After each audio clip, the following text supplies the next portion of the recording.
ఎదిరించడానికి ముందుకెళ్ళినట్లుగా మనం చూస్తూ ఉన్నాం. మరి దావీదు కంటే గొలియాదు గొప్పవాడే, కానీ దావీదు పక్షాన ఉన్నవాడు గొలియాదు కంటే గొప్పవాడు.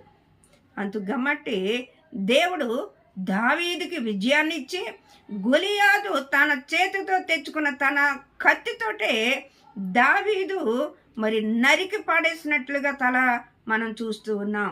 ఆ తలను తెచ్చి ఇశ్రాయేలు ప్రజలలో దేవుడు ఉన్నాడు అని మరి ఎంతో జయము పొందినట్లుగా, ఇదిగో దేవుడు విడిచిపోలేదు, ఆ దేవుడు మనతో కూడా ఉన్నాడు, ఇశ్రాయేలును కాపాడువాడు, కునుకడు నిద్రపోని దేవుడు మనతో ఉన్నాడు అని ఆ రోజున ఇశ్రాయేలు ప్రజలందరికీ మరి వాళ్ళ హృదయాలు తెరవబడ్డాయండి.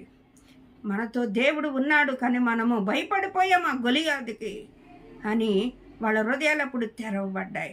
ఒకవేళ ఏ పరిస్థితులను బాధపడుతున్నావో, ఒకవేళ కుటుంబంలో శాంతి సమాధానం లేని పరిస్థితిలో ఉండవచ్చు, అప్పుల్లో అయ్యో నేను ఇవి అప్పులు ఎలా కట్టను, అయ్యో నా పరిస్థితి మరి ఏ ఏ ఏ రేవుకి నేను చేరాలో నాకు తెలియని పరిస్థితి, లేకపోతే నాకు వచ్చే ఆదాయం తక్కువ, నాకు అప్పులు చూస్తే ఇంత విస్తారంగా ఉన్నాయని కృంగిపోయే పరిస్థితులు ఉండవచ్చు.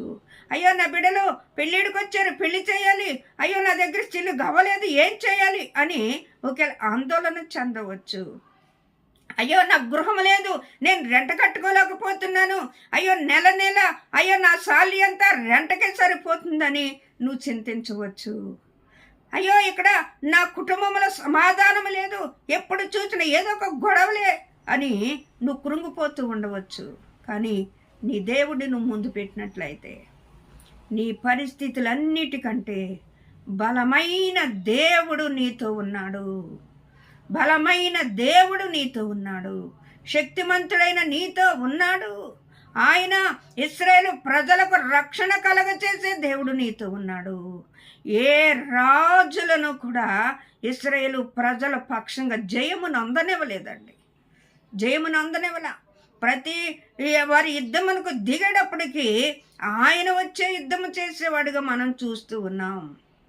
ఆయనే నీ పక్షంగా పోరాడువాడు, ఆయనే నీ పక్షంగా యుద్ధము చేయువాడు, ఆయన చెయ్య విడవడు వెడబాయడు.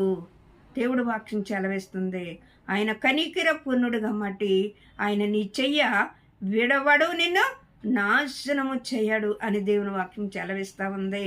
ఏ పరిస్థితుల్లోకైనా భయపడకు ఇశ్రాయేలు, నీవు నా మాట వినిన ఎడల ఎంత మేలు, వేగరమే నీ శత్రువులు నేను అణిసివేయిద్దాను, నీ శత్రువులు నేను అణిసివేసి ఇదిగో